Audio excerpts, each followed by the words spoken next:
Chapter 8. It was late in the afternoon when Elias woke. For a moment he didn't move. The room was quiet. Too quiet. The sheets beneath him were still warm, but the space beside him was empty. Elias's fingers shifted slightly, brushing against the place where Adrian had been. Cold now. He exhaled slowly. Today was the third day. His cycle had finally passed. 2 nights and 3 days of haze, heat, and blurred edges. His body still ached faintly, a lingering exhaustion settling into his limbs, but his mind was clear, painfully so. Clarity came like a slow tide, unavoidable. Elias pushed himself up, wincing slightly as the soreness caught up with him. He sat there for a moment, gathering himself, before swinging his legs off the bed. Fragments returned. Not just the heat, but everything around it. Adrian's presence, his restraint, his touch careful, controlled, even when he had clearly lost himself in the moment. And most of all, the distance. Elias lowered his gaze. Adrian had stayed. He had taken care of him. He had fulfilled what was expected of him. A husband's duty. Nothing more, nothing less. A clean line, drawn deliberately. And now, he was gone. Elias swallowed, something tightening faintly in his chest. Shouldn't hurt. This was what he had expected. What he had agreed to. A political marriage. Nothing else. So why did it feel like something had been taken from him? By the time Elias reached the dining hall, the afternoon light had already begun to soften. Servants moved quietly, setting the table, their expressions respectful but distant. Everything was as it always was. Ordered, proper, unchanged. Except, Elias paused slightly at the entrance. Adrian wasn't there. He had known, of course, but the absence still settled heavier than expected. "My lord," a servant greeted softly, pulling out a chair for him. Elias nodded and took his seat. The table felt larger than usual. The silence stretched. Even the sound of cutlery felt too loud in the stillness. Elias kept his gaze lowered, focusing on the meal before him, though he barely registered the taste. "Has His Grace eaten?" he asked after a moment, his voice calm. The servant hesitated briefly. "His Grace is currently in the council chamber, my lord. Of course. Work, duty, important matters." Elias gave a small nod. "I see." He didn't ask anything further. Across the castle, in the council chamber, the atmosphere was far from quiet. Voices overlapped, low, tense, controlled. "This is no coincidence," one of the officials was saying. "The timing is too precise." Adrian stood near the head of the long table, his expression unreadable. "Speak clearly," he said. The room fell silent. One of the senior advisors stepped forward. "There are indications that the Emperor's faction may be involved," he said carefully. "That made the air shift." Adrian's gaze hardened. "On what basis?" "The explosives used," the advisor continued. "They are not commonly available. However, they have been used before." A pause. "In operations linked to the capital." Silence. Heavy. Deliberate. Adrian didn't react immediately, but something in his posture stilled. "Continue."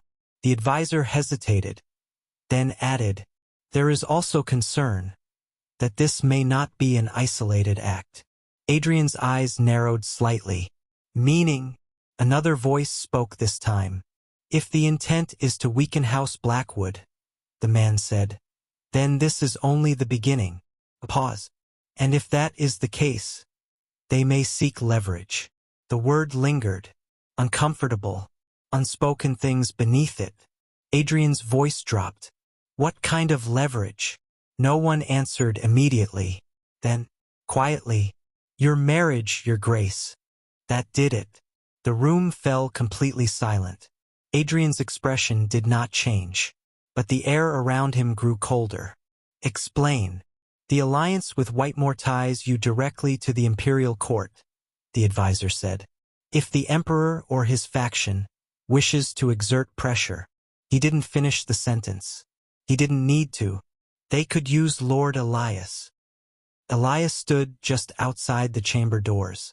He hadn't meant to overhear. He had only come. He wasn't sure why he had come. Perhaps to see Adrian. Just once. Just to confirm something. But now, his steps had stopped. Frozen in place. The words echoed in his mind. They could use Lord Elias. Elias's fingers tightened slightly at his side. Leverage. A tool. A means to an end. His chest felt strangely hollow. Of course that's what this was. What he was. A political marriage. A convenient alliance. A piece placed on the board. Elias lowered his gaze. Something quiet and fragile inside him shifting. Cracking just slightly. So that was all it had ever been. Not just for the court. Not just for the emperor. But for Adrian too. Duty. Strategy. Nothing more. The memory of those nights flickered faintly, and for the first time, felt different. Not warmth. Not closeness. Just distance. Elias stepped back quietly, before anyone could notice him, before he could hear anything more. And this time, he didn't look back. The next morning felt different. Nothing had changed, and yet, everything had. Elias stood before the mirror as an attendant adjusted the final clasp of his collar. "Is there anything else, my lord?" the attendant asked softly. Elias shook his head. "No, that will be all." His voice was calm, even unreadable. The attendants bowed and withdrew, leaving the room in silence. Elias's gaze remained on his reflection, perfectly composed. Not a trace of the past few days lingered. Not the heat, not the vulnerability, not the quiet ache that had settled somewhere deep within him. Only Lord Elias Blackwood remained. Distant, untouchable, safe. He arrived at the dining hall precisely on time. Adrian was already there, seated at the head of the table. For a brief moment, their eyes met, and then, Elias bowed. Formal. Measured. "Good morning, Your Grace." The words landed cleanly, without hesitation, without warmth. Adrian stilled slightly, just for a fraction of a second. "Good morning," he replied. Elias took his seat, not beside him, but at a proper distance along the table. A servant stepped forward to serve them, the quiet clink of dishes filling the silence. Elias ate slowly, gracefully, as if nothing had ever happened, as if there had never been warmth, closeness, hands that lingered too long, eyes that softened in quiet moments. Nothing. Adrian watched him, subtly, carefully. Something was off. Elias wasn't avoiding him. Not exactly. He answered when spoken to, acknowledged him when required. But there was a distance now, sharp, deliberate. "Did you rest well?" Adrian asked after a moment. A simple question, but not entirely. Elias set his cup down gently before replying. "Yes, Your Grace." Nothing more. No elaboration. No hesitation. Just polite. Adrian's gaze narrowed slightly. "That's good," he said. Silence returned. He tried again.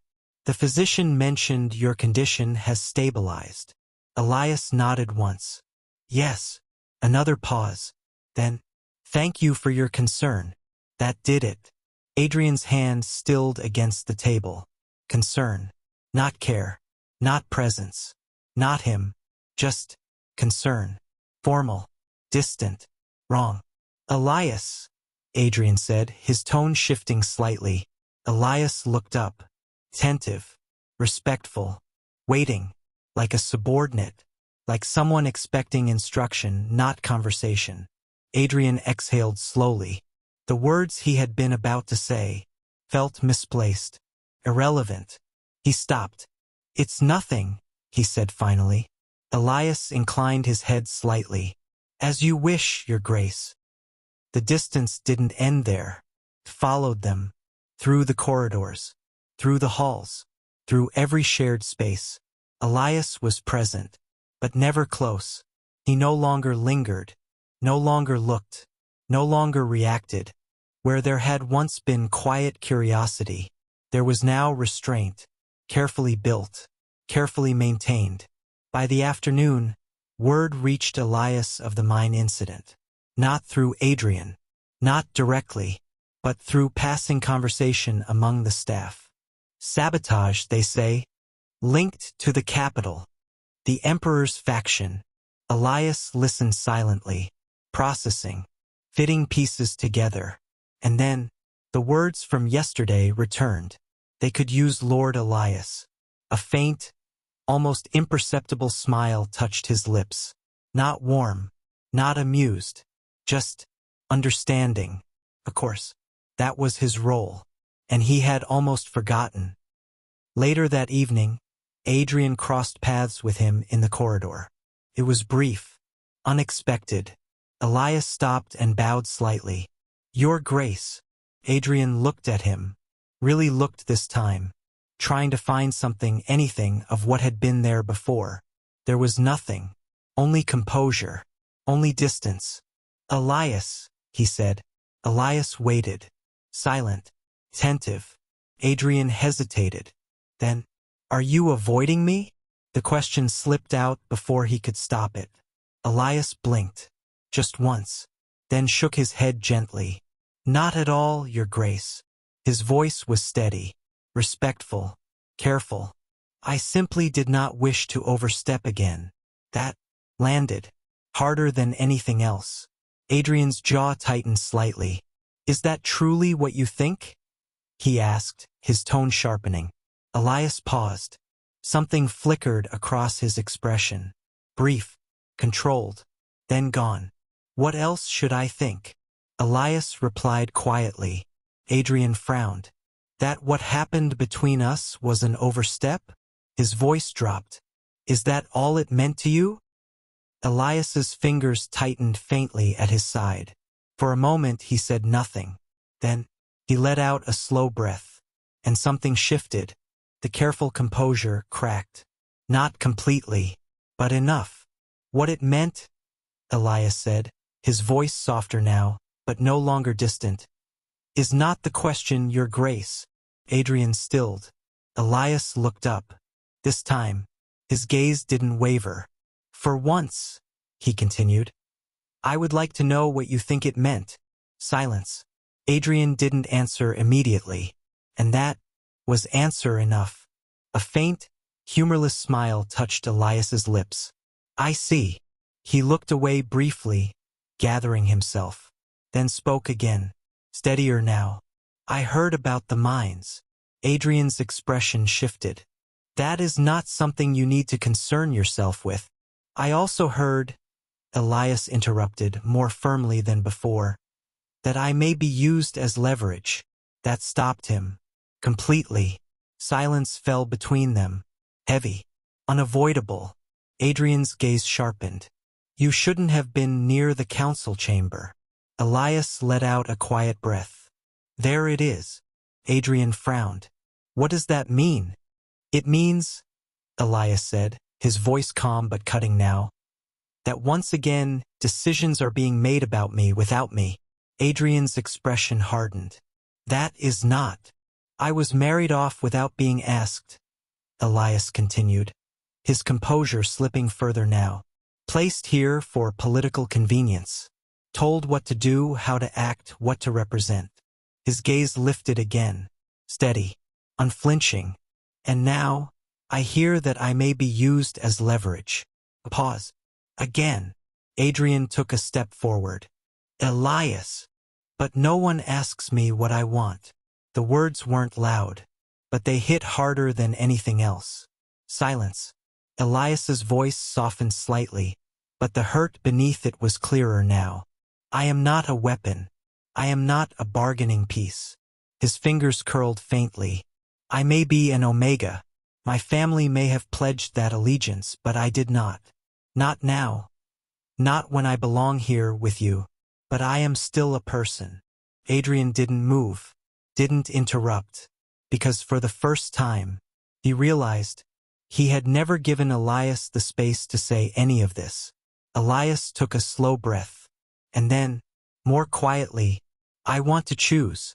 Adrian's gaze shifted slightly. "Choose what?" Elias held his gaze. "Where I stand. A beat. Who I stand with."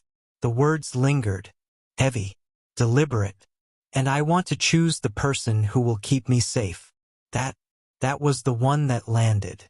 Not anger, not accusation, just truth. Adrian's chest tightened faintly, because he understood what Elias wasn't saying. Not directly, but clearly enough. Elias stepped back slightly. The distance returned. But this time, it wasn't quiet. It wasn't passive. It was chosen. "I understand my position," Elias said, his voice returning to calm. "And I will fulfill my duties." A pause. "But I will not pretend I do not have a will of my own."